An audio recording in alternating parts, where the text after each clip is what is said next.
Hi, I'm Ludic Ryan.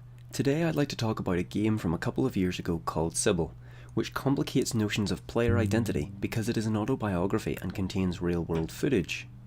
The process of identification in games is a complicated one. If we cause the action on screen, there is a certain ownership of that act. We don't say Mario stomped on the Goomba's head, we say I stomped on the Goomba's head. Obviously, the level of identification with the act and the character are dependent on the player, which is further complicated with the representational elements of the character. I refer to the player's embodiment of a character in games as the player character, which signifies a unique persona within the game space that includes both the expressive play of the player and the representational aspects of the character. However, Cibele directly challenges any player character identification because the actions of the player are actually the actions of the developer as she tells her story in the game. Cibele is a game by Nina Freeman and tells the story of her first relationship, which occurred through an MMORPG. The game is in 3 parts, which are split into 2 ludic segments each.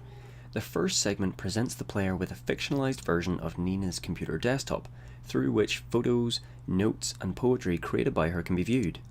This segment serves to fill the player in on what concerns Nina at that point in the narrative. The second ludic segment takes place in a fictionalized MMORPG called Valdomeri, where Nina meets up with her love interest Blake to progress through the MMO's quests. In this we get to see the progression of their friendship and in turn their relationship. This second segment also contains messages and voice chat between Nina and Blake.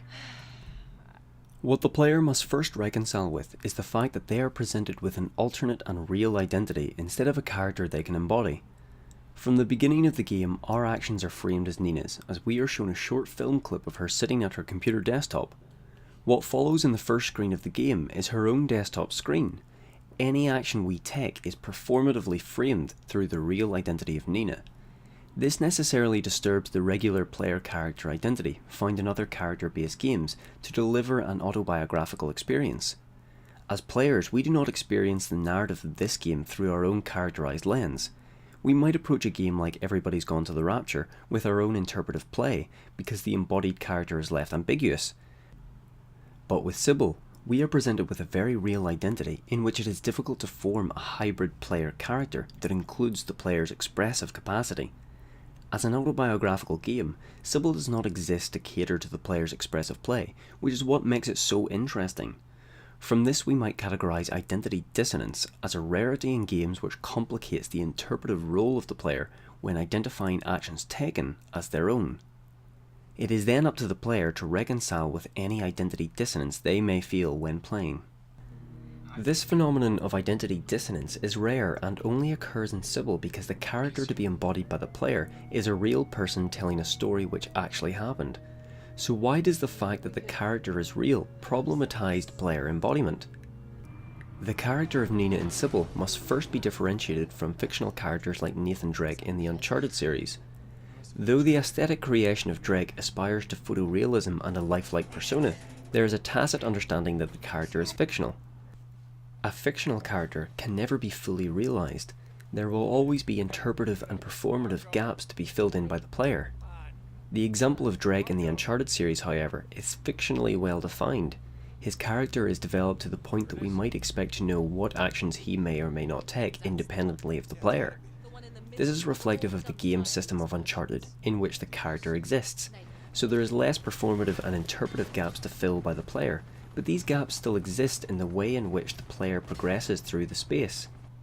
We can then identify the fictional character of Geralt of Rivia as requiring more interpretive and performative expression from the player. We might often hear stories from players talking about how their Geralt made these choices in the Witcher series, which necessarily creates a different persona for each player. The Witcher is a game example which allows more performative expression than the Uncharted series, and the character of Geralt becomes an expressive hybrid of the player and their actions within the space. The difference with Cibele then is that the character of Nina is not fictional, and neither is her story. There are no performative or interpretive gaps to fill. The player cannot express a measure of their identity in Cibele because that identity is already fully realised. The inclusion of real-world footage anchors this fact. There are no representational gaps to fill. Cibele is fascinating because it wrests control of the narrative focalization from the traditional player-character default position. Though as players we advance the progress through this narrative, our presence is one of an external observer. Coming Out Simulator by Nicky Case also presents the player with this kind of identity dissonance. The game is presented through the narrative voice of Nicky, and the player is presented with constrained dialogue options which show the inevitable conclusion of the encounter. Both Coming Out Simulator and Cibele complicate the embodiment process of the player because of their autobiographical nature. This format of games is exciting because it challenges the presumed focalizing point of the player and offers something entirely new to the medium. Thank you so much for watching. If you'd like to watch last week's video on moral complexity in Subsurface Circular, then click on the annotation in the video. Next week I'll be talking about Flint Hook and how it defies both gravity and regular y-axis movement patterns, so if you'd like to be notified when that video releases, then click on the subscribe button below.